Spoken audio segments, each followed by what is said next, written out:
시청자 여러분 안녕하십니까? KBS 9시 뉴스. 여러분 안녕하십니까? 여러분 안녕하십니까? 여러분 안녕하십니까? 여러분 안녕하십니까? 오늘의 주요 KBS 뉴스입니다. 뉴스룸을 시작하겠습니다. 조중동 조중동이 계속 이렇게 경영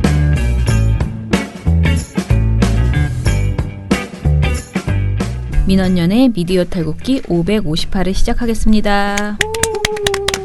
예, 안녕하세요. 저는 민원연에서 사무처장을 맡고 있는 김원경입니다. 네, 활동가 엄재희입니다. 이정일입니다.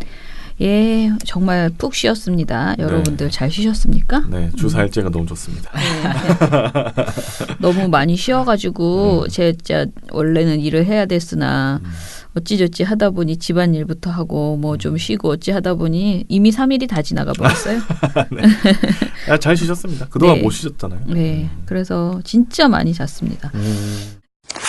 자, 그러면은 오늘은 스크랩부터 해볼게요. 미디어 스크랩. 첫 번째로 미디어 오늘 기사인데요. 문화일보가 일본의 강제징용 피해자를 대리하는 민변 측이 일왕 나루히토의 즉위식이 열린 지난 1일 지방법원에 일본 제철가 후지코시의 국내 자산 매각 신청을 냈다고 쓴 사설이 오보라면서 사과를 했다고 합니다. 참 복잡하네. 뭐가 이렇게 복잡해? 응? 자, 일단은 문화일보가 낸 기사는 민변이 일왕 즉위식이 열린 지난 1일에 지방법원에 일본 제철가 후지코시의 국내 자산 매각 신청을 냈다. 라고 이렇게 사설을 썼다는 거죠. 근데 이 사설이 오보랍니다. 문화일보는 지난 3일 이면에 지난 2일자 사설에서 강제징용 피해자 소송을 민변이 대리하고 있다고 적시했지만 사실이 아닌 것으로 밝혀졌기에 바로잡습니다. 라고 밝혔어요. 그러니까 이 뭐 국내 자산 매각 신청 이런 것은 사실인데 이것을 대리하고 있는 곳이 민변이 아니다. 라는 것이 오보인가 봅니다. 네. 그래서 민변과 소송 대리인인 김세은, 임재성 변호사 그리고 독자 여러분께 사과드립니다라고 이렇게 이제 이면에 바로잡습니다. 박스 기사로 해서 내놨네요. 문화일보는 레이와 시대 개막을 국가적으로 경축하는 일본 입장에서는 한국 정부와 코드를 맞춘 단체가 죄를 뿌린 것으로밖에 볼 수 없다라고 사설에서 이렇게 썼거든요. 그러면서 문화일보가 이제 또 정부를 비판하기도 했습니다. 국내 사법적 절차의 측면에서 볼 때 민변이 압류자산 매각 신청을 통해서 현금화에 나서는 것도 문 정부가 사법 절차일 뿐이어서 행정부의 개입 여지가 없다고 밝히는 것도 문제가 없다. 그러나 국정 전반을 고려해야 하는 집권 세력의 측면에서는 무책임한 행태다라고 지적을 뭐가 무책임하다는 건지 난 당최 모르겠네. 그러게요. 그죠?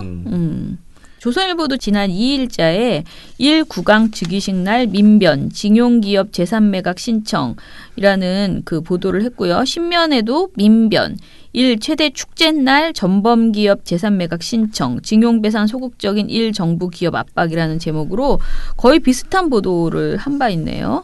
그렇죠? 네. 김세훈 배도사는 미디어 오늘과의 통화에서 조선일보에 1일 진행된 매각 명령 신청은 민변이 한 것이 아니어서 사실관계가 명백히 잘못됐다고 밝혔고 기사 제목과 내용에 민변으로 기재한 부분을 피해자 대리인으로 정정해달라고 요청했다라고 하고요. 하지만 조선일보는 아직 아무런 답변이나 조치도 하지 않고 있다라고 합니다. 문화일보는 그나마 조치를 했는데 조선일보는 안 했다는 소리네요. 이해가 안 가는 주장이죠. 그러니까 민변을 약간 그 종북몰이하는 또는 이제 민변에 대한 색깔론 이런 것의 일환이라고 볼 수 있겠네요. 이거는 고발뉴스 보도인데 광주 시민이 통합진보당의 후신 조선일보의 궤변이라는 제목입니다. 신문 읽기인데요. 네. 4일자 조선일보 사설이 반대한민국 세력이 백주의 야당 대표의 물벼락이라는 제목이었대요. 아, 그 황교안 물세태 네네. 물폭탄 맞은 거. 네. 그거를 반대한민국 세력이라고. 세상에. 세상에. 자, 이 보도에서 현장에는 민주화운동 유족들도 있었지만 옛 통진당 관련 단체가 황 대표를 비난하며 분위기를 이끌었다고 한다라고 써 있어요. 아니, 주홍구 씨도 이런 주홍구 옛 씨가 통진당이면 통진당이지. 옛 네. 통진당 관련 단체는 또 뭡니까? 그러게 말이에요. 통진당이라 해도 이상하지만 네. 통진당 관련 단체? 거기 이게 있던 당원들이 만든 단체인 더 거죠. 이상하잖아. 이게 네. 무슨 소리야.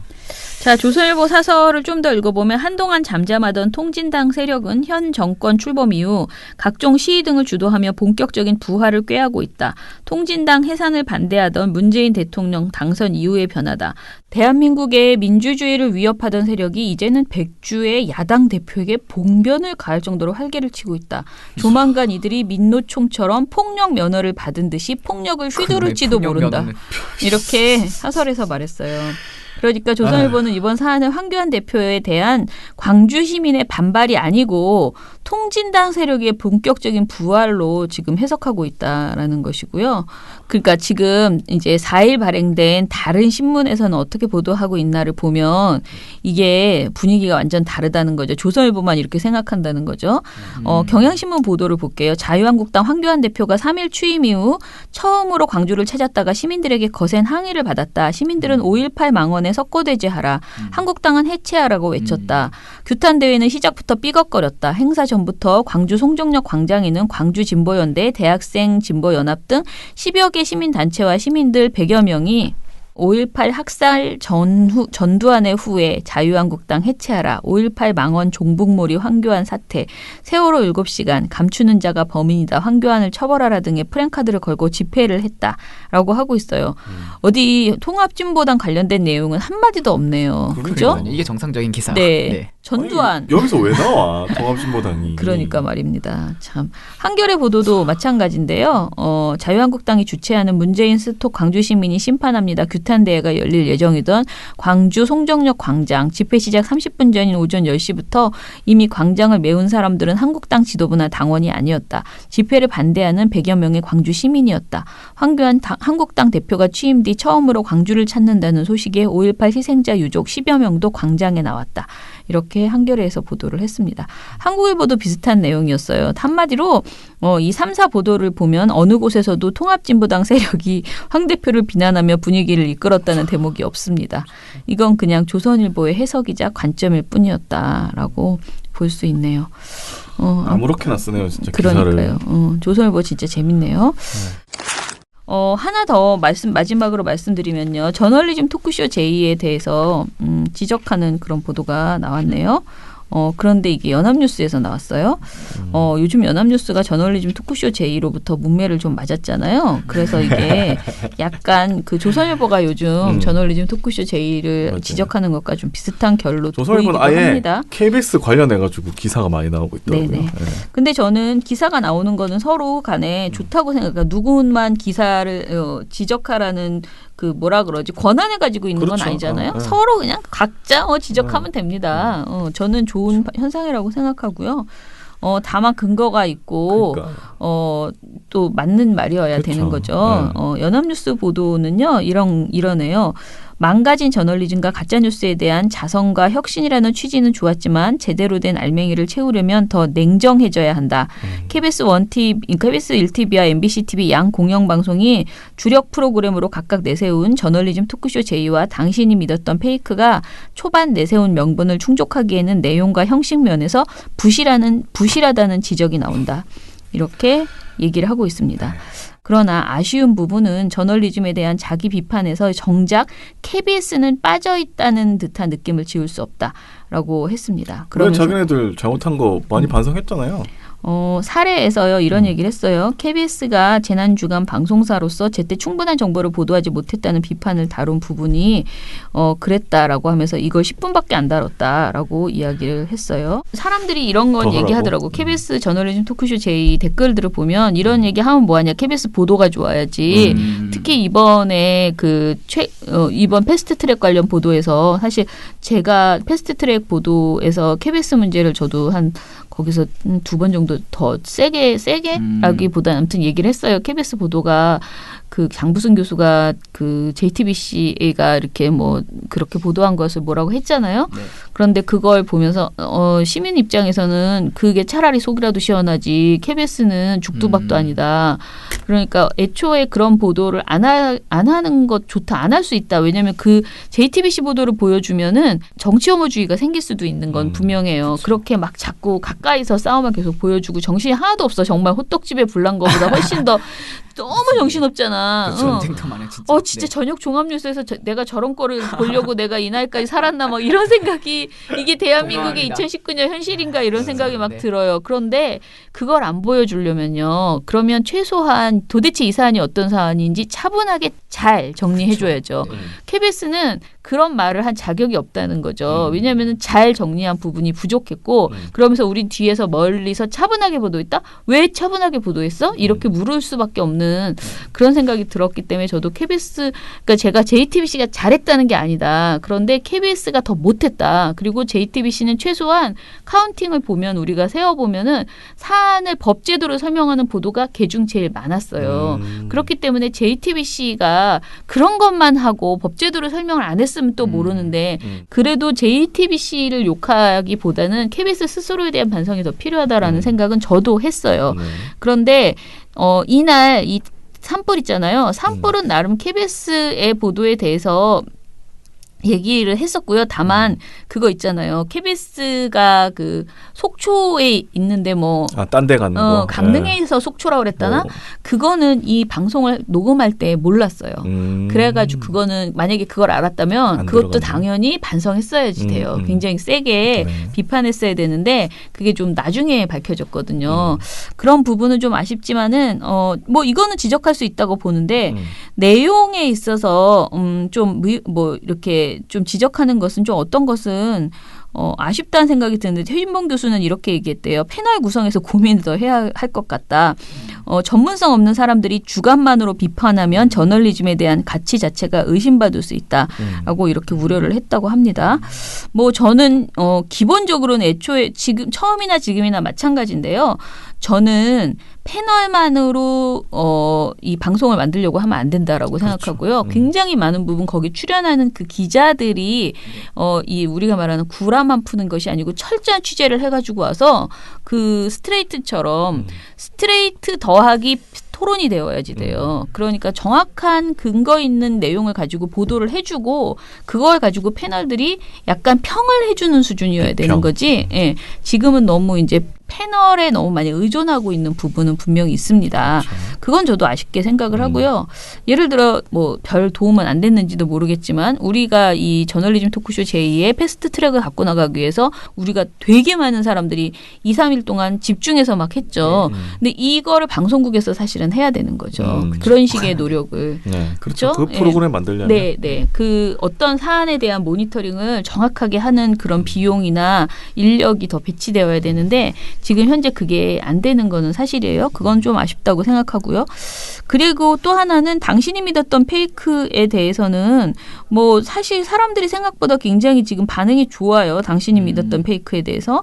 그런데 여기서는 또 아쉽다고 해놨네요. 뭐라고 했냐면은 배우 김지훈이 인터넷을 통해 진실을 추적하는 서처가 돼서 범람하는 가짜뉴스 실체를 파헤치는 포맷을 채택해서 신선하다는 반응을 얻었고 그리고 파일럿 방송에서부터 위안부 문제를 위한 활동에 북한을 끌어들이는 가짜뉴스를 꼬집고 첫 회에서는 손석희 JTBC 대표이사 논란을 다루면서 옐로 저널리즘 행태를 비판해서 주목을 받았다.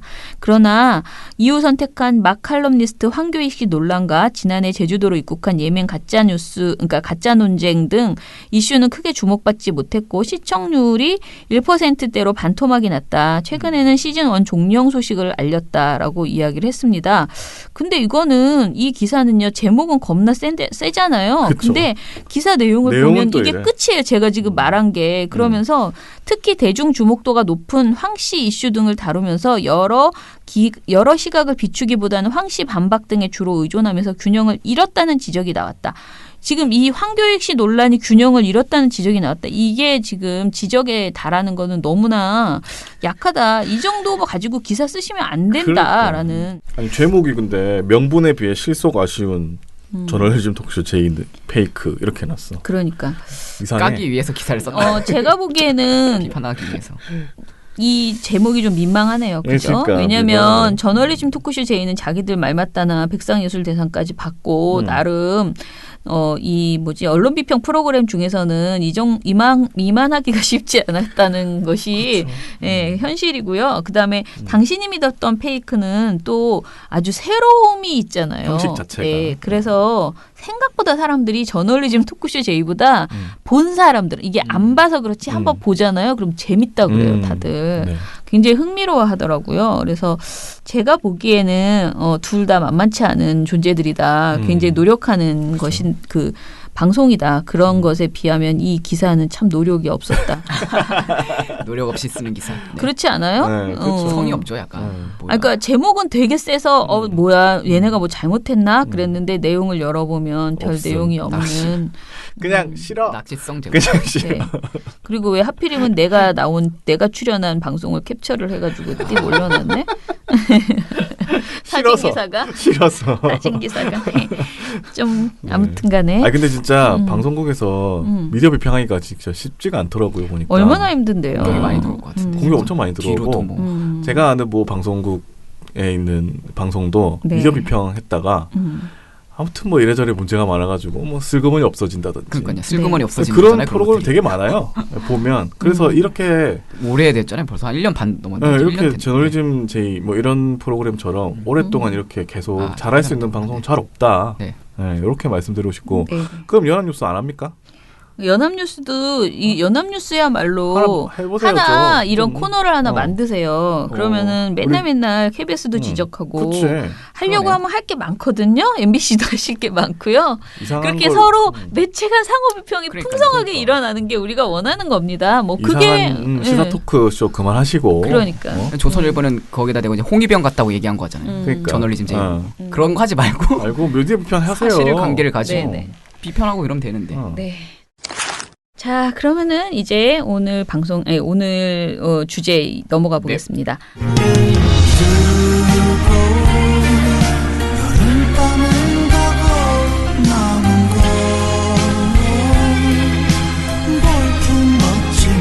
민원년 신문 모니터. 뜨거운 여름밤은 가고 남은 건 볼품 없지만.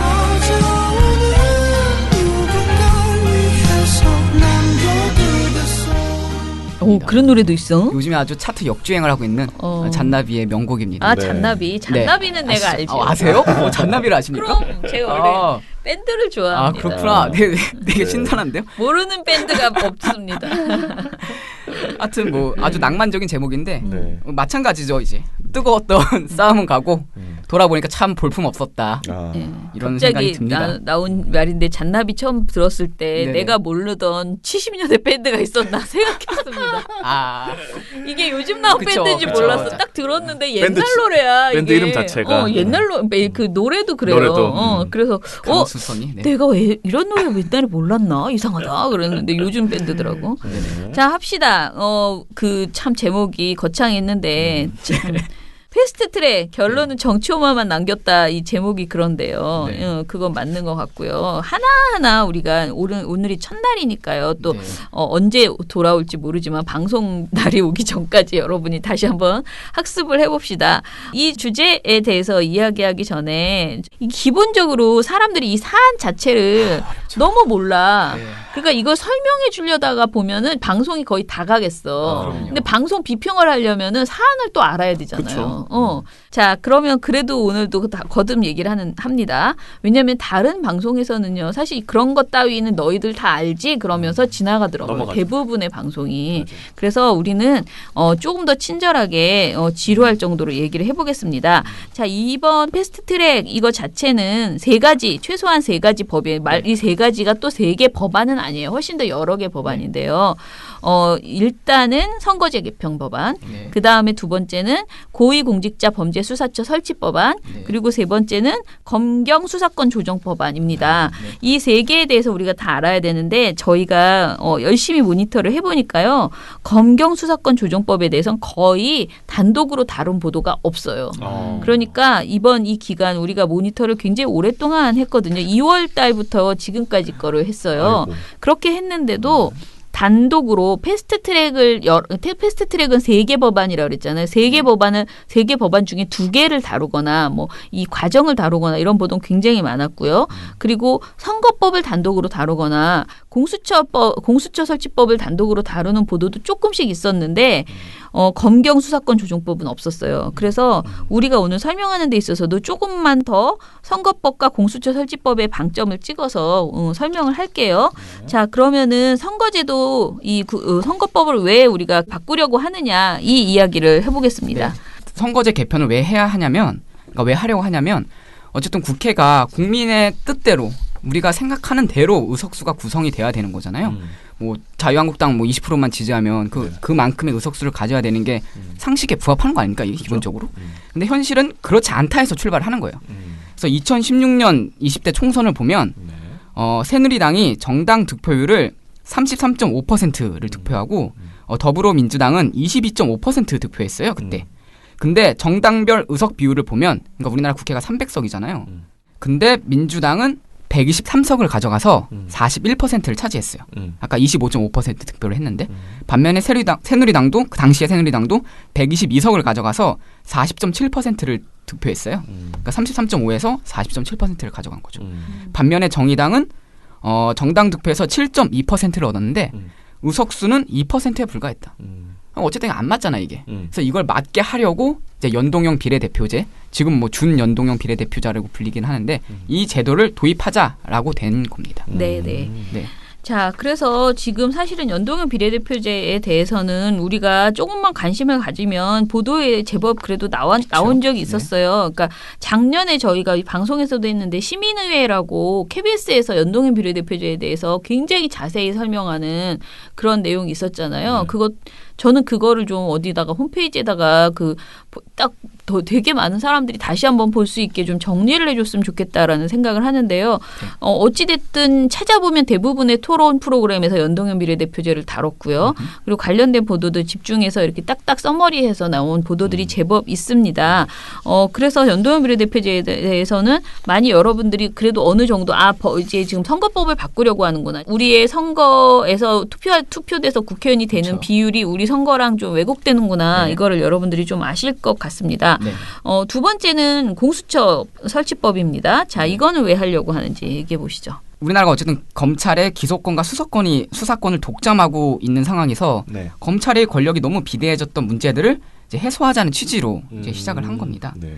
그러니까 우리나라 경우 뭐 미국, 일본, 독일 등 세계 각국과 달리 검찰의 수사권이 과도하게 집중되어 있었고 그러니까 우리나라가 검찰이 기소권과 수사권을 독점하는 등 권력이 비대해지면서 나타났던 문제들을 이제 해소하자는 취지인데요. 네. 그러니까 뭐 우리나라의 경우 미국, 일본, 독일 등 세계 각국과 달리 검찰의 수사권이 과도하게 집중되어 있었고 이래서 이제 수사권은 경찰에게 주고 수사 요구권이나 기소권은 검찰에게 부여하자는 의미가 이제 검경 수사권 조정법이고 네네. 여기에 대해서 이제 검찰 고위직에 대한 아니면 우리 사회에 좀 더 권력의 핵심에 있는 사람들에 대한 감시가 필요하다는 의미로 이제 공수처법이 등장하게 된 것이죠. 네네. 네네.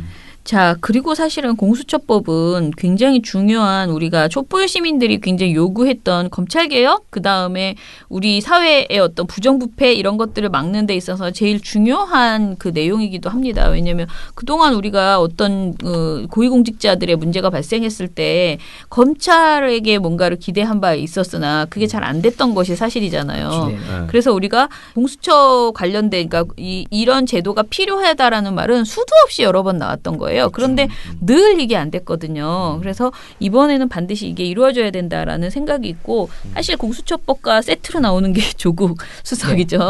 워낙 그분이 이제 그렇죠. 이걸 해야 된다라고 강하게 이제 하소연해서 그렇게 많은 사람들이 그 청와대 국민청원에 동참해 주기도 그렇죠. 하고 그랬습니다. 그렇죠. 이게 한쪽으로만 너무 이렇게 독점되는 그렇죠. 것은 좋지 않다. 건강한 견제가 이루어져야지 되고 그 건강한 견제 속에서 국민에게 더 잘 보이기 위한 국민을 위한 그런 어떤 기관이 되어야 되는 거죠. 그런 부분에 있어서 우리한테 다 밀접한 내용이 있는 그런 주제였습니다.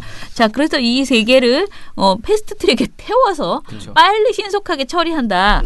이것을 지금 원해서 요걸 해보려고 했는데 어쩌다 보니 이 몸싸움이 나고 난리가 났던 것이죠. 네네.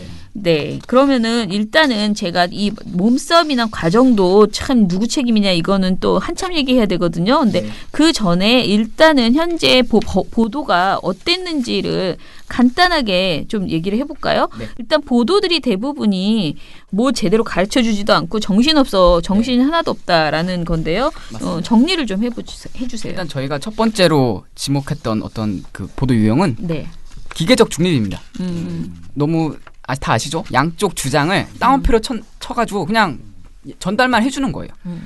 그래서 이게 사실 뭐 서로 다른 의견을 보여주는 거니까 뭐 양쪽 의견을 다 보여주네라고 생각할 수 있겠지만 어쨌든 언론은 뭐 정치인들이든 누군가 한 말을 뭐 검증하고 저 말이 뭐 사실인지 아닌지 뭐 이렇게 확인을 해줘야 되는 거 아닙니까? 그리고 비판도 하고. 근데 그런 거 일절 안 하고 그냥 자극적이고 극단적인 주장만 보여주고 있다. 누가 네. 이랬다. 그럼요. 반대편에서는 그러니까요. 이랬다. 이게 얼마나 쓸모없는 보도인지 대표적인 사례가 이거예요. 그러니까 동아일보 4월 27일 기사인데 나경원 기습 전자발이 입법 쿠데타 이해찬 조폭만도 못한 점점점 이 제목이에요.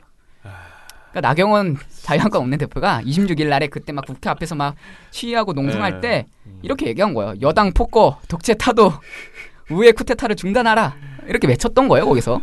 그리고 이해창 더불어민주당 대표도 거리 조폭만도 못한 심정으로 정치를 해서는 안 된다라고 얘기를 했던 거예요. 아니 사실 이러면 네. 기계가 쓰지 그러니까요. 뭐 한다고 사람이 씁니까? 뭐 한다고? 아니 진짜 네. 사람 왜 써? 그러니까요. 이거 그냥 AI 그냥 해가지고 그냥 AI도 쓸 수 있는 거. 쳐가지고 그냥 하면 돼요. 그래서 어쨌든 입법 쿠데타란 말을 했으면 그게 사례에 맞는 건지 지금 이게 쿠데타인지 판단을 하고 그런 말 쓰면 안 네, 되지. 이게 말도 안 되는 소리다 하면 제목으로 쓰면 안 되는 거 아닌가? 그죠. 아니면 비판적으로 인용을 하든지. 음. 하지만 동아일보는 그런 게 아니에요. 그냥 나경원이 쿠데타란 말을 했다만 전달하고 있는 거죠. 네. 이 시민들의 입장에서 보면 뭐 나경원이 지금 막 반독대 투쟁에 나섰네? 라고 보이는 거 아닙니까 진짜 실질적으로. 아니, 누가 보면 무슨 군사정권 독재정권인 줄 그러니까요. 알고 써. 투사잖아 이렇게 되면 그러니까. 입법 쿠데타 막겠다는데 막아야 되는 거 아닙니까 입법 쿠데타는 일단? 막아야지. 그럼요. 야 이렇게 국회 폭력을 약간 쿠데타를 막기 위한 투쟁으로 비춰질 우려가 있다. 누가 총칼 들고 위협하면서 하는 줄 알겠네. 아 그러게 내가 누가 생각해보니까 지금 어이씨. 누가 보면 막 문 걸어 잠그고 뭐 군인들 투입해가지고 뭐 법 바꾸려고 탱크 나오고 한 줄 알겠네 옛날처럼. 그러니까요. 이렇게 보도를 아휴, 참. 하고 두 번째가 이제 조선일보 사례인데 여당 징역 5년 각오해라 20년 고발 한국당 50년도 살 수 있다 이런 제목. 오케이 받고 콜. 그러니까요. 이것도 뭐 이제 그날 26일 날에 싸우면서 민주당 의원들이 막 이렇게 막 싸우다 보면 뭐 온갖 말 다 나오잖아. 온갖 말도 쌍욕도 나오고 이러는 거 아닙니까? 그래서 또 징역 5년 각오해라 너네. 왜냐면 국회 선진화법 위반이니까. 그랬더니 이제 뭐 한국당 의원들이 난 50년도 살 수 있다라고 말한 걸 기자가 담은 거예요. 들은 거죠, 이렇게. 들어서 이제 보도를 한 거예요. 50년 필요 없고요. 네. 어쨌든 이게 당의 뭐 공식적인 입장도 아니고 그러니까 이걸 국회 충돌 상황에서 나온 자극적인 말을 음. 그냥 제목에다 그냥 때려 박은 거예요, 그냥. 기사 쓰기도 쉽고. 그러니까요. 참 기자하기 참 쉽네. 그러니까 이걸 보는 시민들은 얼마나 짜증이 나요. 난 저도 이거 진짜 보면 듣기만 해도 짜증나. 진짜. 정치 혐오만 계속 키워 나가는 겁니다. 당연하죠. 뭐에 저렇게 싸우고 있어? 50년도 살 수 있다라는 게 무슨 막말이야? 진짜. 살 수 있나 진짜?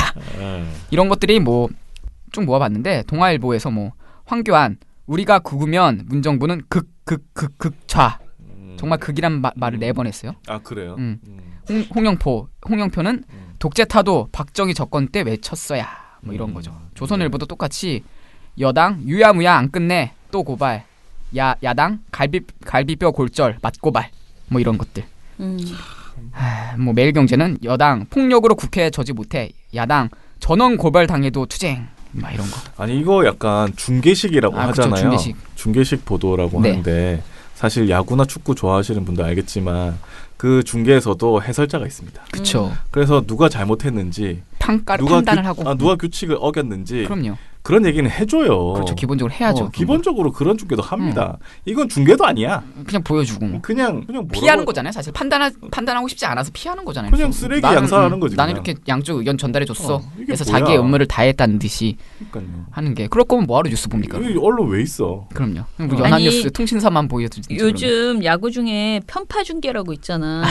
그럼 아예 맞습니다. 편파 중계를 하시라고 내가 보기에는 거의 지금 이건 편파 중계에 가까운 거지. 왜냐면은 잘못했는데도 말을 하지 그렇죠. 않잖아요. 그러니까 그냥 약간 겉으로는 중개보도인 척하면서 사실상은 그런 어떤 가치 판단을 전혀 하지 않는 거죠. 그런 가치 판단을 안 하는 게 못해서 안 하는 게 아니고 하면 불리해지니까 안 하는 것이죠. 사실은 가치 판단을 하면 어떤 자유한국당에게 이롭다거나 그런 판단, 그러니까 보수 쪽에 이로울 것이다라고 판단하면 난리가 나잖아요. 그러면 절대 기계적 중립시키지 않죠. 완전히 편향적으로 보도하죠. 그런데 지금의 이 보도는 거꾸로 됐다라는 생각이 좀 들죠. 그러니까 스포츠 중계에서도 그렇게 가치 판단 안 하고 털털하고 있으면 팬들이 뭐라고 해요. 얼마나 뭐라고 많이 하는데. 주말에 그 KBS 라디오 중에 댓글 읽어주는 댓글 읽어주는 기자들이라고 있어요. 맞아, 미디어 있어요. 비평 프로그램인데 거기서 KBS 기자분이 나왔어요. 정치부 기자들이 그 패스트트랙 보도했던 기자가. 그래서 뭐 얘기하다가 그런 얘기를 하시더라고요. 그러니까 내가 판단했는데 틀리면 어쩌냐 막 이렇게 얘기를 하시면서 그러면 기자 안 하셔야지. 내가 다 아는 것도 아니고 그래서 되게 조심스럽다 막 이렇게 얘기를 하시는 거예요. 기자 안 하셔야지. 다른 그래서 저도 들으면서 정치부 기자고 몇 년 차 하셨으면서 그렇게까지밖에 뭘 못할까 약간 이런 아쉬움이. 그분은 그러면서 막 정파지들은 그냥 하면 되는데 뭐 자기는 뭐 고민이 많다 막 이렇게 얘기하시더라고요. 그래서 아니 근데 저는 그런 얘기 많이 하는데 네, 이제 기자들이. 기자 하지 말라고까지 말하기는 좀 그런데 이런 거지. 내가 최선을 다해서 알아보고 판단한 바를 그냥 알려줘. 그런데 단언하지 않을 수는 있잖아요. 그러니까 내가 애매한 거는 애매하다고 말하면 돼요. 그러니까. 논란이 될 수 있는데 내가 생각하기에 한 80%는 맞는 것 같습니다라고 그냥 내가 알고 있는 내가 정리한 그런데 이게 내 사견이 아니고 내가 충분히 검토를 하고 합리적인 그 근거를 가지고 판단했을 때 이거는 아닌 것 같다라고 분명하게 나온 내용들 있잖아요. 그런 내용 위주로 전달하면 된다고요. 근데 지금 그 말은 아까 그 기자 말은 이런 거지. 내가 불안하니까 보고서를 쓰지 않겠다. 민원연으로 치면 나는 그냥 욕먹기 싫으니까 판단하기 싫으니까 애매한 건 다 하기 싫다. 어려운 거 하기 싫다. 그거랑 똑같은 거예요. 안 민원으로 해야지, 치면. 그러려면 안 해야죠. 그 그쵸. 세금 들면서 가는데 그걸 어떻게 특히 KBS 기자들은 네. 아무튼 그 사람은 하려고 자기 변명이랍시고 했는지 모르지만 욕 좀 먹었겠네요. 댓글로 욕 좀 약간 먹었겠네요. 어이없게 참 별로네요, 진짜. 네네.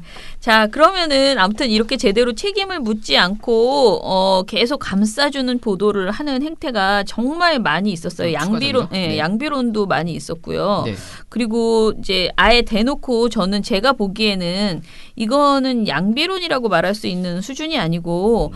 너 잘못이야라고 민주당만을 그러니까 민주당과 그러니까 여야 사당을 대놓고 공격하는 너희들이 절차를 지키지 않았으니까 다 너 잘못이야. 너는 폭력 유발자야라고 주장하는 아주 편향적인 정말 편파적인. 아니 정말 내가 보기엔 거의 그런 수준의 내용들이 있어요. 그런 보도들도 있습니다. 자 이런 보도들 그러니까 폭력 사태가 여야 사당의 책임이야라고 몰아가는 그런 보도들도 좀 얘기해 보시죠. 25일 밤에 폭력 사태가 있었잖아요. 네. 26일 아침에 언론사 일면 보도가 어땠는지 살펴봤거든요. 네. 어쨌든 그 전날 있었던 걸 전해주니까. 근데 조선일보가 어떤 식으로 제목을 뽑냐면 그날 일면 제목이 이메일 발의 시도 경호권 발동 밤까지 동물국회였어요. 그리고 사면 기사 제목이 팩스로 교체 병상서 결제 이메일로 법안 제출 전례 없는 작전이었어요. 그러니까 이 제목에서 뭐가 빠져 있냐면 이 국회의원을 감금하고 그쵸. 국회 뭐 못 가게 막고 봉쇄하고 뭐 자기 동료 의원 그러니까 감금했고 그다음에 뭐 팩스로 전송된 법안도 막 파기하고 이런 제목이 아니라 그것 때문에 했던 이메일 발의를 얘기하면서 이것 때문에 마치 폭력이 일어난 것처럼 이게 보여주는 이런 기사들을 썼던 것이죠. 그래서 뭐 다른 데는 달라요. 그러니까 한겨레 같은 경우는 선진화법 팽개친 한국당 패스트트랙 물리적 방해라고 아주 명확하게 사안을 해설하는 제목을 쓴 거잖아요. 뭐 심지어 동아일보도 뭐 강행 vs 육탄 저지 패스트트랙 정면 충돌 이렇게 썼고 한국경제도 패스트트랙 육탄 봉쇄 의원 감금 경호권 발동 난장판 된 국회 이런 식으로 제목을 뽑았어요. 하지만 우리 조선일보는 그렇게 하지 않았다. 네. 와 진짜 참. 아무튼 이상한 보도들 많습니다. 네. 자 그럼 정상적인 보도가 아까 말한 그 다른 보도들은 그렇지 않았다라고 네. 했잖아요. 다른 보도의 사례를 좀 설명을 좀 해보세요. 없나? 그럼 한겨레는 제목만 일단 한겨레는 26일 날에 아까도 말했지만 선진화법 팽개친 한국당 패스트트랙 물리적 방해에서 자유한국당의 이번 사태에 책임이 있음을 분명하게 했고 네 한국경제도 뭐 패스트트랙 육탄 봉쇄 의원 감금 경호권 발동 난장판 된 국회에서 국회를 봉쇄했다. 자유한국당이 이렇게 양당의 행동을 모두 기재한 이런 기사를 썼죠. 한국 경제가. 네네. 뭐 이전 근데 사실 이건 기본 아닌가 새롭네? 어쨌든 전하려면 양쪽 다 행동을 전해야지. 네. 조선일보처럼 한쪽만 한 걸 어. 이렇게 부각해서 보도를 한 건 좀 아니지 않나 네. 싶습니다. 자, 그 다음에 이제 우리가 이거는 여러 보도에서 좀 많이 지적을 했는데요. 자유한국당을 투사로 만드는, 자유한국당 잘하고 있어! 라고 주장하는 이런 보도들도 나왔어요. 우리가 전에 얘기했던 연합뉴스의 그 웰빙 정당에서 투사로 이런 보도들이 연합뉴스만 나온 게 아니에요. 다른 언론사에서도 다른 신문사에서도 나왔거든요. 네. 이렇게 자유한국당이 지금 너무 멋지게 변하고 있어라고 하는 이런 식의 보도들을 좀 얘기해 봅시다. 이거 진짜 나쁜 기사를 생각하는데 그 매일경제에서 나왔어요. 네. 제목이 뭐냐면 웰빙 정당 이미지 벗고 전투력 높이는 한국당. 이에요 제목이. 네. 여기도 웰빙이 들어가네. 왜 이렇게 웰빙 좋아하죠? 근데 진짜 제가 이거를 저널리즘 토크쇼에서 했거든요. 네. 근데 제가 이렇게 제목을 읽어줬는데 아무도 웰빙 정당이 무슨 뜻인지 모르고 그 진행자도 그렇고 모두 다 정준희 교수도 이렇게 빨리 못 알아듣고 이렇게 했어. 웰빙 정당 그 간헐적 단식 때문에 웰빙 정당이래요. 그랬더니 강한 정당. 그랬더니 막 웃으면서 와 정말 그렇게까지 비유를 하다니 막 이렇게 얘기를 하던데 이게 진짜 우리나라에도 누가 지금 웰빙 전당이라고 그동안 우리가 생각했냐고 이것도 웃기는 말이야. 이거 약간 근데 까는 건가요 그러면? 아니야. 무슨 지네가 웰빙 정당이야. 언제 그런 적이 있었습니까? 언제 그런 이미지가 있었습니까? 벗으려면 그런 이미지가 있어야 돼요. 그러니까 자 아무튼간에 네. 그런 보도를 했어요. 내용은 더 웃겨요. 네. 그러니까 매경에서 패스트트랙 전국에서 여야 4당에 맞서 투쟁하고 있는 자유한국당이 달라졌다는 평가를 받고 있다. 개파 갈등, 웰빙 정당 이미지를 상당 부분 번데 성공하고 제1야당으로서의 야성을 전방위로 발휘하고 있기 때문이다. 기존 지지 기반인 보수층의 결집 속에 최근 당 지지율이 오르는 것도 고무적이다. 이건 거의 진짜 자유한국당 입장에서 쓴 거 아니에요? 근데 진짜 이거는? 근데 도와주는 거잖아요, 이번 이건. 패스트트랙 이후로 모든 당이 지지율이 올랐대잖아요. 그렇죠. 문재인 대통령 지지율도 오르고 있고. 근데 이거는 뭐냐면 정치에 일단은 관심을 보이면서 각자 찾아가는 그동안 떠나 있던 이런 거 전화 와도 전화도 안 받아주고 했던 분들이 무당 아무 말도 하지 않았던 사람들이 지금 각자 자기 주소를 진짜 찾아가고 있는 거지. 그래서 뭐 민주당만 오른 것도 아니에요. 다 올랐어요. 다 조금씩은 다 올랐는데 자유한국당은 자기네 것만 보고 있나 봐. 그래서 자기네 게 올랐다는 것만 지금 보이나 본데 여보세요? 어쨌든 올랐으니까. 타당도 올랐슈. 아유 진짜 그러니까 답답합니다. 자유한국당이 진짜. 어쨌든 보수 결집을 시도하려고 지금 계속 이런 깽판을 치고 있는 거잖아요. 네. 전국 돌면서. 근데 이 신문이 거의 도와주는 거잖아요. 이건 거의 진짜 무슨 정치 플레이어로서 뛴 거 아닌가 약간 이런 생각이 들었습니다. 이런 해석이 저는 진짜 좀 별론데 왜냐하면 어제 그 패스트트랙 관련된 보도할 때 많이 나오는 게 왜 이 자유한국당이 이러는가 보면 뭐 나경원 대표와 황교안 대표가 원내대표와 대표가 둘이 서로 누가 더 멋진가 누가 더 야성이 있고 누가 더 이런 인기를 얻을 수 있는가 이런 것 때문에 약간 내부적으로 싸우고 있다라는 그런 식의 보도들도 좀 있거든요. 예, 그런 평가를 하는 방송들도 꽤 있어요. 두 사람이 이렇게 하고 있다. 그런데 저는 그런 식으로 보도를 하는 것도 굉장히 나쁘다고 생각하는 게 지금 패스트트랙에 이 불법 행위를 하고 있는데 그 와중에 그래서 이렇게 멋진 행동을 둘이 서로 해가지고 누가 더 멋진가 이거를 얘기하고 있는 거잖아요. 그래서 그쵸. 그래서 누가 더 나쁜 놈인가를 얘기하는 게 아니야. 누가 더 멋진가를 얘기한다니까. 누가 더 표를 많이 얻었는가. 누가 자유한국당 당원들에게 더 어필했는가 이런 식의 얘기들을 해나가고 있는 거예요. 그러니까 이거는 명백하게 국민한테 그러니까 이게 왜 이런 판이 벌어지냐. 국민들이 진짜로 누가 잘못했는지를 모르기 때문에 이런 소리를 할 수 있는 거지. 배짱인 거지. 네. 그리고 저는 최욱 씨랑 말하면서 깜짝 놀란 게 저는 많은 사람들이 국민청원에 막 점점 높아지고 하는 걸 자유한국당 해산청원이 높아지는 걸 봐서 나는 국민들이 그래도 어느 정도는 알고 있다라고 생각했는데 본인 친구들한테 물어보면 다 모른대. 자기가 보기에는 국민들이 모른다는 거예요. 저희 아버지도 패스트트랙이 뭐냐고 물어보시더라고요. 그래서 그래서 요번 거는 진짜 모른다 사람들이. 네. 그리고 자유한국당이 잘못한 거 사람들 잘 모른다. 그렇게 모르게 된 거는 다 언론 탓인 거죠. 언론이. 그러니까 매경에서 또 이런 기사를 냈어요. 한국당 패스트 트랙은 좌파 정변, 철야 농성 돌입. 이게 기사 제목이야. 좌파정변이래. 정변? 이것도 한국당이 하는 주장이야. 그러니까 정변. 이놈의 따옴표 있잖아. 한국당이 하는 말을 이렇게 쓰는 거, 뭐 헌법 뭐 유린 뭐 이런 그런 막 주장들 쿠데타. 있잖아. 그러니까 쿠데타. 정변이란 말 되게 오랜만에 보긴 하는데 혁명이나 쿠데타 따위의 뭐 비합법적인 수단으로 생긴 정치상의 큰 병동을 의미한대요. 네. 근데 이것만 보면 나라 지금 뭐 뒤집어지는 수준 아닙니까? 지금 정변이 아니, 무슨 일어났는데. 진짜 그것만 제목만 보면 뭐 누가 총칼 들고 그러니까요. 위협하는 줄 지금 막 알겠어. 광화문에 탱크 들어와 있는 것 같은 느낌이 들잖아요. 그래서 한국당 그걸 막고 있는 것처럼 보이게 하고 제목만 보면 정치에 관심을 가질 시간이 적은 시민의 입장에서 보기에는 뭔가 좀 왜 자꾸 저러는 거야? 뭐 문재인 대통령 왜 이렇게 밀어붙이려고 하는 거야? 잘못하고 있네. 독재를 왜 하려고 저러는 거야?라고 생각할 수밖에 없게 만들고 네. 있죠. 네. 독재라고 생각을 할까 진짜. 근데 이거 진짜 웃기지 않아요? 좌파 정변이? 아니 황교안 대표가 장상을 당했는데 이거 진짜 웃겼죠. 나는 이게 진짜 이순신 장군이 이게 뭐예요? 나의 그러니까. 죽음을 적에게 알리지 말라 그거랑 그러니까 황교안 얘기해 보세요. 대표가 장인상을 당했어요. 그래가지고 그날 이제 국회 막 앞에서 싸울 때 가지 못한 거예요. 그래서 자기 국회 그러니까 자유한국당 의원들에게 문자를 보낸 거예요. 조문 오지 말고 투쟁에 집중하라라고 문자를 보냈더니 다 받아 쓰는 거예요. 그 문자가 또 보도가 됐어요. 중앙일보가 한국당 의회 치욕의 날 황교안 조문 오지 말고 투쟁 집중. 동아일보도 장인상 황교안 조문 오지 말고 투쟁에 집중을 의원들의 문자. 아주 비장하지 않습니까? 네, 네. 자, 그래서 우리가 이제 하나만 더 해볼게요.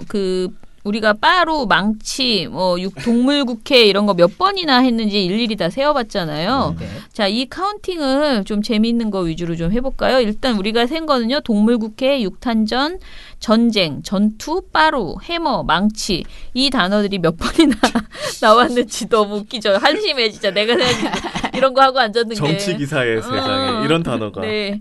이런 게 몇 번이나 나왔는지 아. 좀 세어봤습니다. 네. 제일 많이 나온 곳은 어디였나? 일단 사실- 동물국회 볼까요? 동물국회가 가장 많이 등장하긴 했죠. 사실 네. 이전에도 있었던 단어인가요? 이게 동물국회란 동물국회 말이. 뭐예요? 이런 말이 있었나요? 몰랐어. 동물국회가 식물국회의 반대말로 이제 나온 건데 식물국회가 이제 어떻게 보면은 너무 아무것도 아무것도 못한 결정하는 바가 없는 이게 사실 선진화법 때문이라고도 얘기했죠. 그러니까 선진화법이 되면서 합의를 안 해주면 아무것도 못하잖아. 근데 합의를 안 하니까 모두 다 그냥 멈춰 있는 거야. 법안이 상정이 안 되고 이게 진도가 안 나가. 그거를 가지고 우리가 이제 뭐 식물국회라고 얘기한다거나 이런 말이 있었는데 동물국회가 동물국회. 되니까 완전 제가 그날 방송에서 동물국회 하면 이게 동물에 대한 명예훼손 아니냐 막 이렇게 얘기했다가 사람들이 되게 막 거기 댓글이 정말 빵 터진다 막 웃기다 뭐 이런 식으로 얘기를 하시더라고요. 근데 이게 진짜 동물 입장에선 기분 나쁠 거예요. 왜냐면 이 난리를 치면서 왜 동물국회래? 우리 안 우리 좋게, 동물들도 네. 국회하면 저렇게 안 해. 그럴지도 몰라. 이성을 잃었다의 느낌으로 쓰는 거잖아요. 이성을 잃은 동물처럼. 근데 이성을 잃었다. 차라리 국회의원들보다 동물이 이성이 있다. 약간 이런 느낌이. 그러니까. 네. 그럴 것 같은데 네. 아무튼 동물국회라는 말이 네. 보니까 전체로 우리가 다 7개 신문을 하는데 7개 신문 중에서는 17번 나왔네요. 내용에서는 내용에서. 17번, 네. 제목에서는 7번 사용이 됐다. 네, 네. 했고 근데 어디가 제일 많이 한 한겨레가 거지? 제일 많이 했네요. 한겨레가 많이 했네. 내용에서 5번이 등장했고 제목에서 2번이 등장했습니다. 네, 네. 그 다음은 이제 조선일보가 내용에서 4번, 제목에서 2번 정도 등장을 했네요. 네. 네. 6탄전도 많이 나왔는데 사실 이게 6탄전으로 안 하고요. 6탄으로 하면 훨씬 많이 나와요. 왜냐면 6탄 공격, 6탄전, 6탄 그러니까 6탄으로만 했어야 돼. 내가 해보니까 나중에 다시 또 한번 뭐 하느라 해봤더니 그러면 뭐 6탄 방어, 6탄으로 안 되는 게 없어. 뒤에 붙는 게 수식까지야. 그런데 진짜 6탄이 많이 나왔었는데 이번에는 사실 6탄전이 그러니까 6탄으로 하는 어떤 행위들이 너무 많았던 거 몸으로 그쵸? 이렇게 하는 그래서 이거를 뭐 거의 다 정말 많이 보도가 되었던 것 같고요. 네.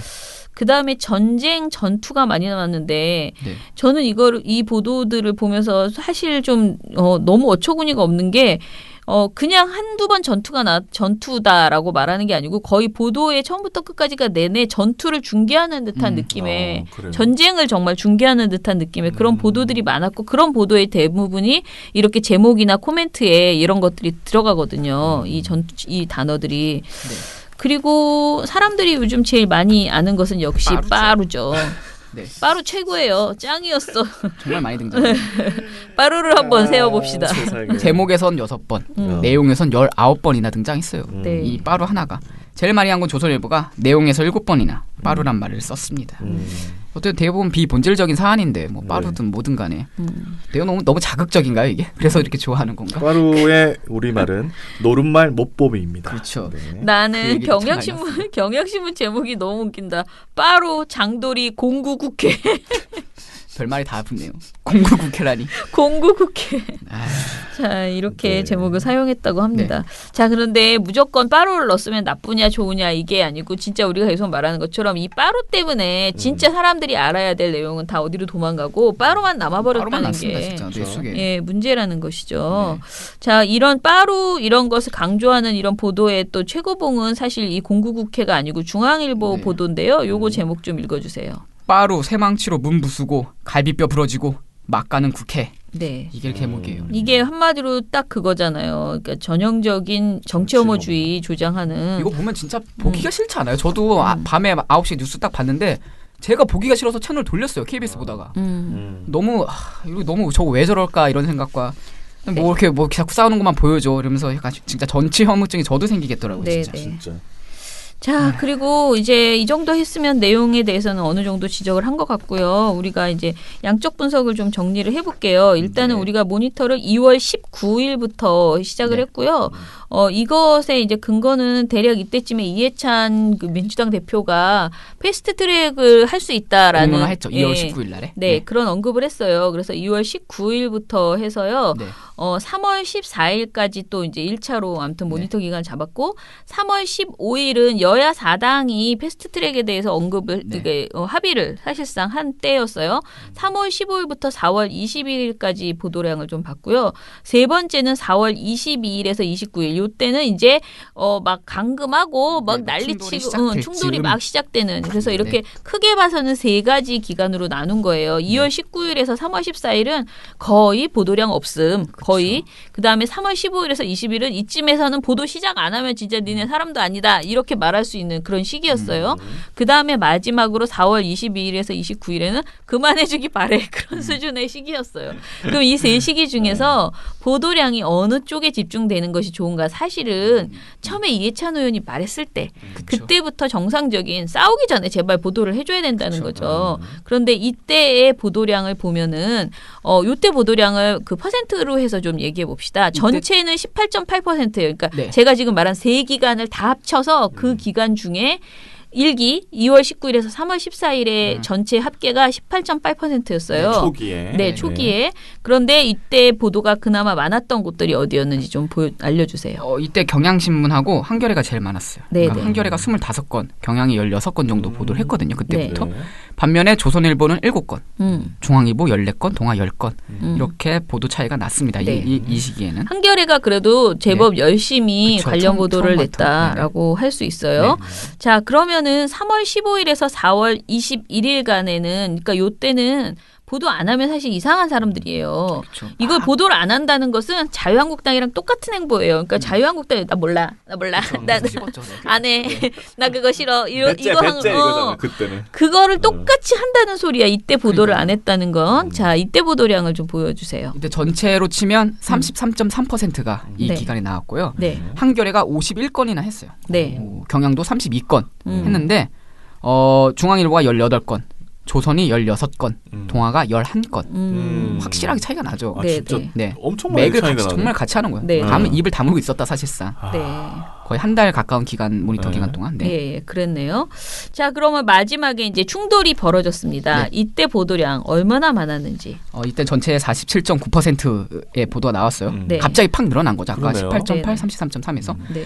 근데 똑같이 뒤집어집니다. 한겨레가 39건을 보도했는데 조선일보는 46건을 보도했어요. 어이구야. 다시 조선일보가 많아졌네. 더 많아졌습니다. 아이고 싸웠다가 싸움 구경이 제일 재밌어요. 싸움 구경하니까 어. 보도량이 늘어난다. 네, 뭐 마찬가지로 동아는 32건, 중앙도 28건, 경향신문도 39건 이렇게 뭐 보도를 했는데 어쨌든 극명한 건 한겨레와 조선의 이 차이, 뒤집어지는 차이가 참 너무 투명하게 보입니다. 그러니까요. 저는 한겨레 보도가 제일 정상적이었다고 그쵸? 생각을 패턴 하는데, 자체가, 네. 네, 그러니까 처음에 이해찬 의원이 말했을 때도 적절하게 많이 보도를 했고, 그 다음에 이제 여야 사당이 합의를 했을 때부터 이제 본격적으로 패스트트랙에 대해서 설명을 하기 시작했고, 그리고 부딪혔을 때는 오히려 차분하게 39건이면 오히려 차분해진 거거든요. 그렇게 보도를 했습니다. 자, 그래서 보도량으로 봤을 때는 한겨레가 가장 바람직하고 조선일보가 가장 빵 터진다. 왜냐면은 싸우니까 46건이나 그 전에는 7건, 16건 해놓고 46건이나 보도를 하면서 사설 졌다고로 내놓고 그랬습니다. 자, 그러면은 우리가 이걸 보도를 또 어떻게 분류를 해봤냐면요. 단순 상황 중계 보도. 그러니까 모든 보도를 이렇게 나눠봤어요. 단순 상황 중계 보도. 이거는 그야말로 불구경 난 것만 보도하는 거예요. 네. 그다음에 상황 평가 해설 보도. 이거는 이 상황이 왜 이렇게 됐는지 하고 누가 잘못했다, 잘했다 이게 방점이 좀 찍혀 있는 보도 있죠. 그런 보도. 네. 그다음에 해당 사안 설명 보도. 이거는 패스트 트랙이란 무엇인가? 비례대표제는 무엇인가? 이런 설명을 정확하게 한 보도 이 세 개로 나눴어요. 네네. 그러니까 무조건 이 세 개, 기타 거의 없습니다. 이 세 개로 다 들어가게 돼 있는 거예요. 그렇게 봤을 때 뭐가 제일 많았을 것 같습니까? 그냥 중계식? 그렇죠. 그게 단순 상황 중계 네. 보도예요. 당연히 그게 제일 많았습니다. 많아도 이게 아주 많아요. 전체의 44%를 차지했어요. 아, 단순 그래요? 상황 중계. 예, 와. 그런데 44%라도 된 것은 아. 내가 보기에는 이 뭐라 그러지? 다른 보도들 때문에 약간 그 다른 그 애들 때문에 한겨레 같은 애들 때문에 떨어진 거고요. 그렇죠. 동아일보 정말 단순 상황 중계 보도 몇 건이었죠? 73.6%예요. 진해 와. 보도의 전체 보도의 73.6%가 평균을 올려놨어요, 이 친구. 네. 네. 중앙일보도 63.3%로 네. 올려놨죠. 네, 근데 네. 조선이 40.6% 정도 됐네요. 아. 경향도 65.5%예요. 네. 그런데 또 그게 꼭 잘했다고 보겠느냐?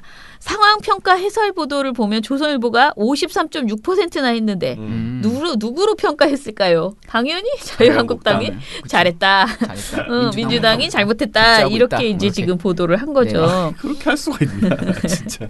아니, 네, 그러니까. 법만 어기면 뭐 범법자, 법위에 폭력 면허. 면허. 폭력 막 맨날 면허 얘기 그런 너무 얘기하다가 많이 자유한국당이 어기면 가만히 있어. 그러게요. 폭력 면허 어. 발급해준 거 아닌가요? 그 정도면 거의 불법 면허잖아. 국회에서의 깽판을 친 건데.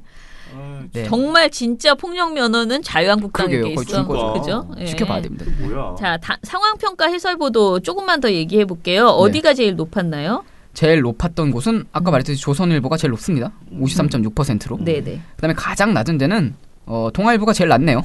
17%. 네, 네. 약간 판단을 하지 않으려고 하는 약간 생각이 이런 없다. 왜냐면 나는 생각이 중앙 없다. 동아들이 약간 요즘에 많이 발을 빼는 느낌이 좀 있긴 해요. 그죠? 조선일보보다. 맞아. 약간 난 모르겠다. 약간 이런 경향이 좀 약간 없지 않아 있은 것 아니, 같아요. 그런 거 기자가 필요 없다니까. 먹고 살아야 되나? 약간 이런 느낌으로. 자, 해당 사안 설명 보도는요. 딱 이 주제를 가지고 딱 정리해서 보도하는 거라 사실 가장 필요한 보도였어요. 네네. 이 보도를 가장 많이 한 곳. 역시 한겨레가 제일 많이 했어요. 네. 20%로 제일 많이 했고요.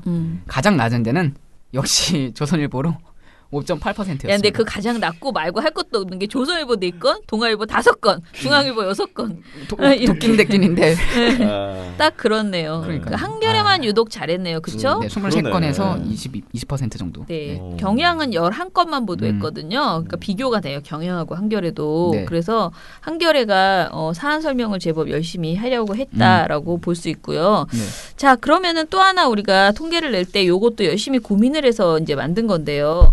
이 제목을 가지고 엄청나게 고민을 했어요. 네. 근데 이제 제목이요. 여러 가지 이제 경우의 수가 있었는데요.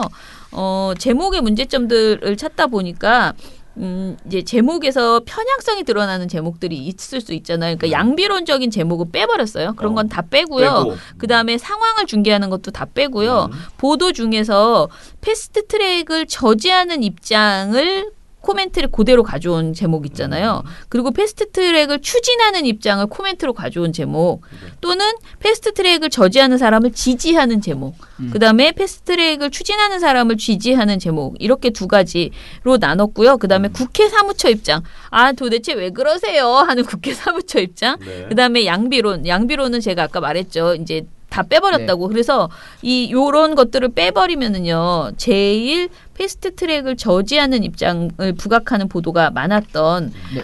이 언론사가 어딘지를 좀 보시죠. 조선일보입니다. 전체의 31.9%가 패스트트랙을 저지하는 입장을 부각한 기사 제목이었고 네네. 반대로 추진 입장을 어떤 부각한 제목은 기사는 2건 2.9%였습니다. 이거랑 거의 반대로 보도된 게 한겨레인데요. 그러니까요. 네, 한겨레는 패스트트랙 저지 입장을 부각하거나 지지한, 그러니까 저지를 부각한 보도는 2건밖에 없었고요. 추진을 부각한 보도는 55건이 있었습니다. 이거 맞네. 네, 그냥 네. 아예 반대로 뒤집어져 있죠. 네. 그렇게 뒤집어져 있죠. 자, 이렇게 제목만 봐서 분석했는데도 확 티가 났습니다. 자, 그러면은 마지막으로 미디어법 날치기 때 우리 보도들이 어땠는지를 얘기를 하면서 본인 그 모니터를 해본 제이 씨의 소감을 좀 얘기해 보시죠. 일단은 이번 폭력 사태가 이번만 있었던 건 아니고 여러 번 있었죠. 우리 그렇죠. 기억 속에 몇 개 남아 있죠. 대표적인 게 이제 미디어법 날치기 때 우리 유명한 우리의 TV 조선과 채널 A 등 종편 4사를 탄생시킨 이 미디어법 때도 직권상정을 통한 날치기로 국회를 통과했어요. 그때는 뭐 패스트트랙 이런 게 없어요. 그냥 국회의장이 지정하면은 바로 국회에 상정되고 바로 이렇게 통과가 됐었는데 이때도 폭력 사태가 벌어졌죠. 막 그래서 한나라당에서 막 단상을 점거하고 이를 탈환하기 위한 막 민주당 의원들이 막 싸우고 막 이랬던 게 있어요. 그런데 이제 그게 2009년 7월 22일 날 이게 통과가 됐거든요. 2009년. 네, 2009년 7월 22일 날 미디어법이 국회에서 이 날치기로 통과됐는데 네. 그 다음 날인 23일 일면 기사 제목을 살펴봤어요. 음. 그랬더니 어떻게 했냐?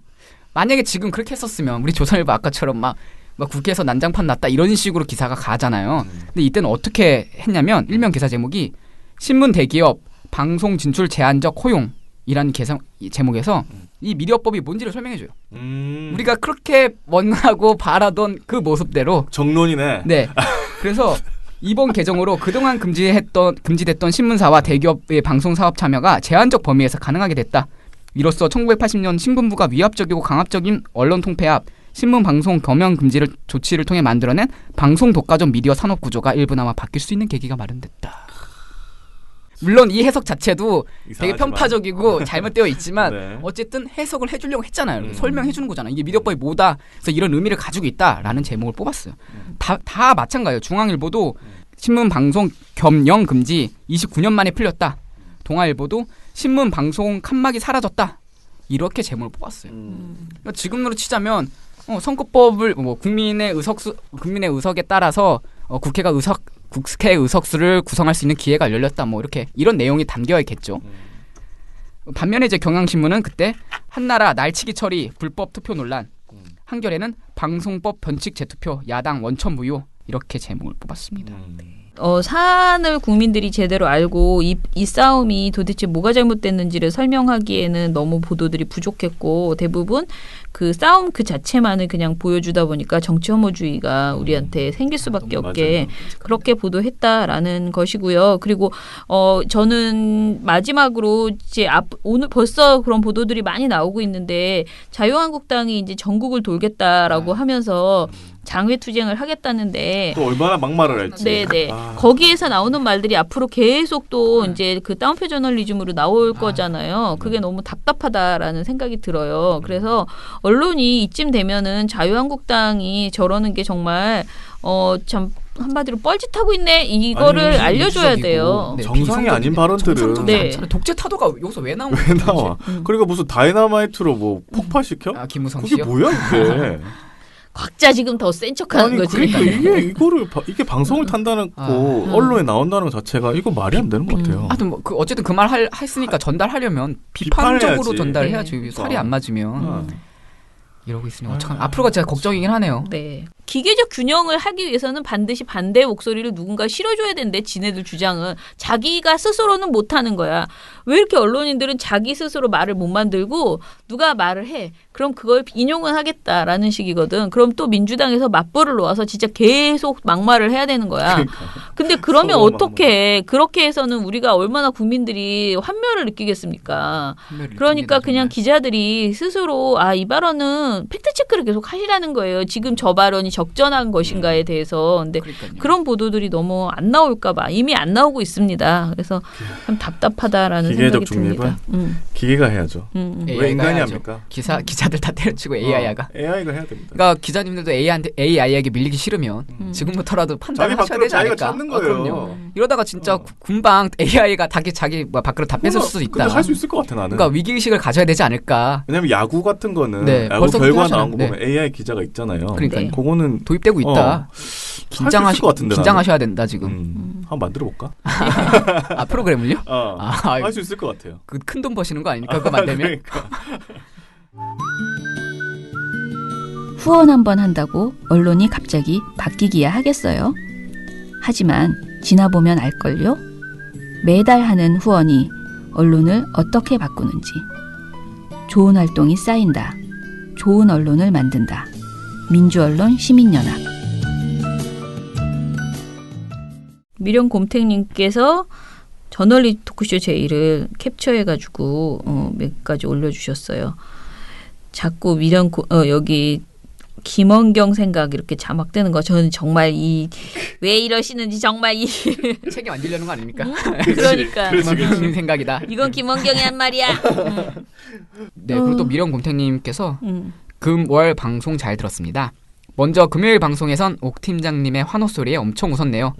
그나저나 오늘 아침 뉴스 보니 조선일보 특징상 그대로 진행한다던데 진짜 아직도 정신 못 차린 건지 휴 해주셨습니다. 그럼 진행하지 안 진행하겠습니까? 나는 진짜 이거 너무하지 않습니까? 그렇게 많이 난리를 쳐도 그냥 가겠다니. 돈 준다는데. 얼마나 힘이 셌으면 조선일보가 아직 죽지 않았구나 이런 걸 좀 느꼈습니다. 그래서 토요일 방송은 국회의원의 고민이 있을 거라는 생각이 들었네요. 묵과하기엔 사안이 중대하고 그렇다고 민원연에 제보했다간 반대 진영에서 공격당했을 거라 생각하셨을 싶네요.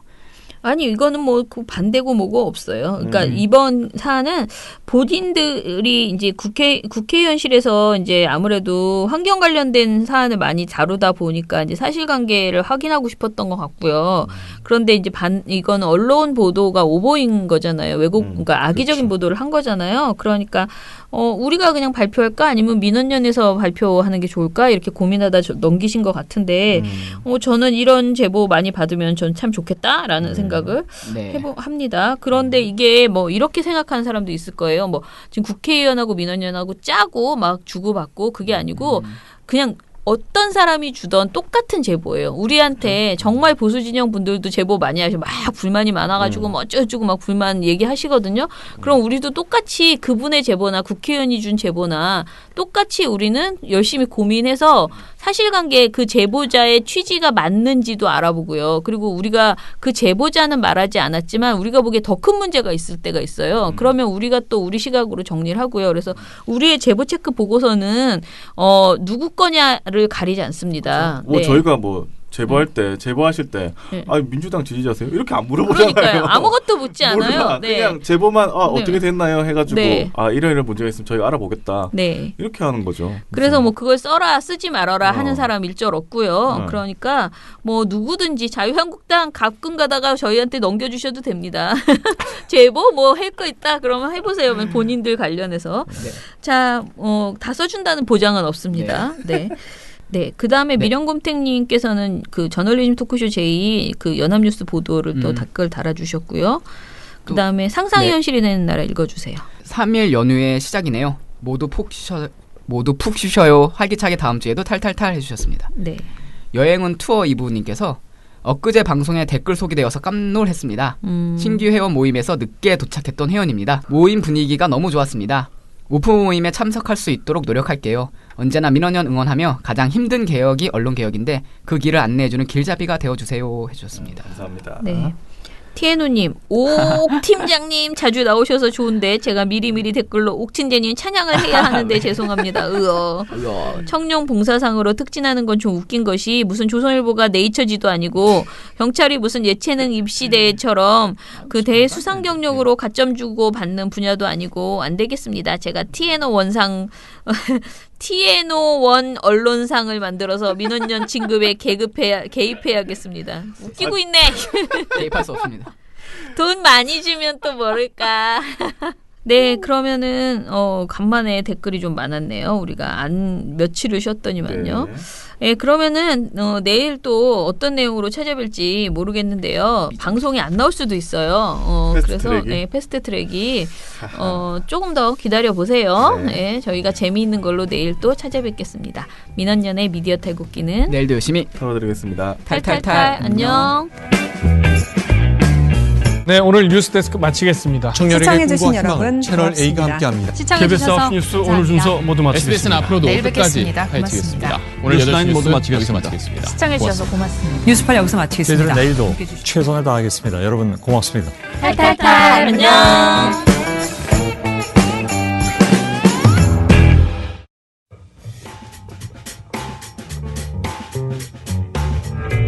언론은 미래, 언론은 추억, 언론은 위로, 언론은 용기, 언론은 자존심, 언론은 현실, 언론은 우주, 언론은 날개, 언론은 무기, 언론은 구원, 언론은 희망. 우리들은 언론의 힘을 알고 있다. 민주언론 시민연합.